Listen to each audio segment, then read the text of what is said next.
Halo, selamat pagi anak-anak kami, khususnya siswa kami kelas 12 MIA 1, MIA 2, dan 12 MIA 3.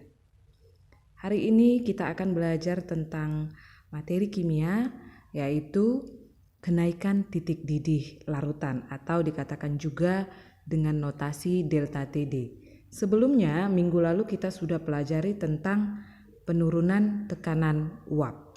Ya, tadi juga sebelumnya saya sudah bagikan kepada kalian materi kita sedikit untuk kalian baca.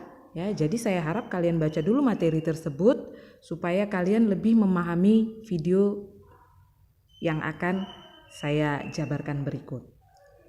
Ya, nah, kenaikan titik didih atau delta TD.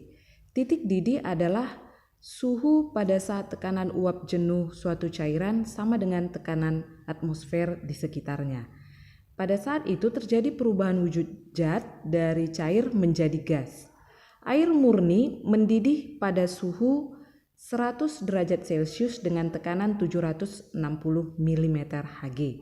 Jika ke dalam air ditambahkan zat yang tidak mudah menguap hingga terbentuk larutan, ternyata suhu larutannya belum mendidih pada suhu 100 derajat Celcius dan tekanannya kurang dari 760 mm Hg.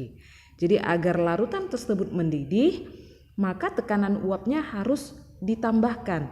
Nah, bagaimana caranya supaya tekanan uap itu naik? Yaitu dengan menaikkan suhu larutannya. Kenaikan suhu tersebut disebut juga kenaikan titik didih larutan. Diberi notasi delta TD. Seperti yang kalian lihat ya. Nah, jika suhu dinaikkan maka konsentrasinya pun akan semakin besar. Maka delta TD sama dengan KD dikali M. Di mana KD adalah tetapan kenaikan titik didih molal, satuannya derajat Celcius per molal, dan M adalah kemolalan, satuannya molal. Nah, delta TD atau kenaikan titik didih ini juga dapat dijabarkan menjadi KD kali G per MR dikali 1000 per P. G di sini adalah massa zat terlarut, satuannya gram. Sedangkan MR adalah massa molekul relatif zat terlarut, satuannya gram per mol, dan P adalah massa pelarut. Nah, tadi saya sudah katakan bahwa titik didih air sama dengan 100 derajat Celcius. Maka untuk mencari delta TD juga bisa dilakukan dengan titik didih larutan dikurang titik didih pelarut. Ya. Nah, untuk lebih jelasnya lagi kita lihat contoh soal berikut. Nah, ini dia. Contoh soalnya, ke dalam 250 gram air dilarutkan 17,4 gram K2SO4 jika diketahui KD air atau tetapan dari air sama dengan 0,52 derajat Celcius per molal, hitunglah kenaikan titik didih larutan tersebut.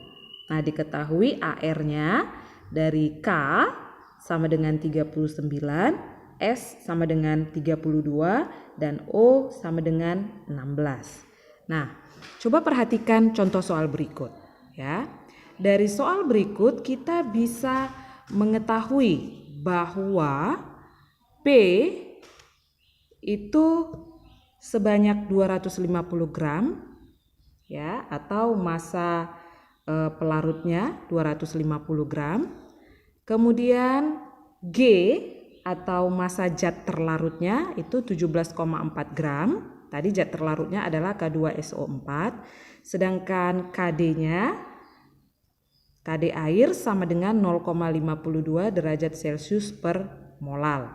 Sedangkan MR bisa kita cari jika ARK diketahui 39, maka untuk MR dari K2SO4 berarti 39 dikali 2 ditambah S 1 kali 32 ditambah O ada 4, berarti 4 dikali 16, maka hasilnya adalah 174 gram per mol.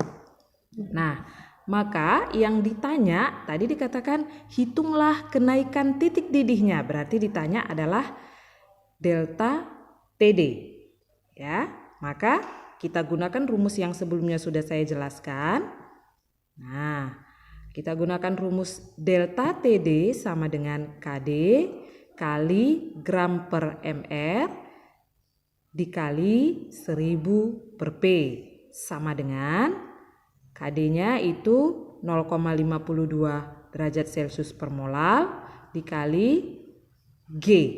G itu 17,4 gram per mr 174 gram per mol dikali 1000 per P. P-nya adalah 250 gram.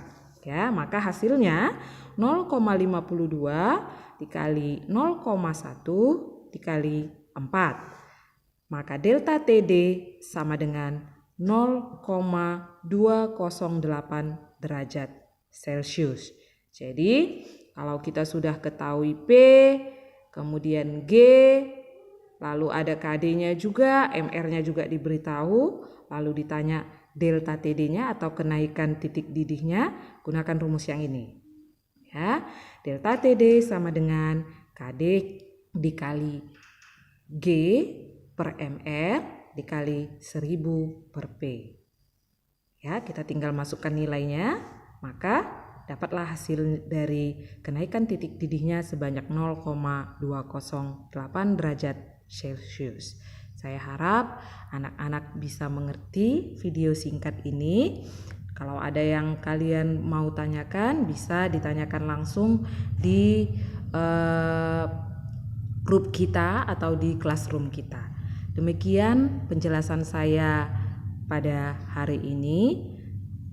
Selamat pagi.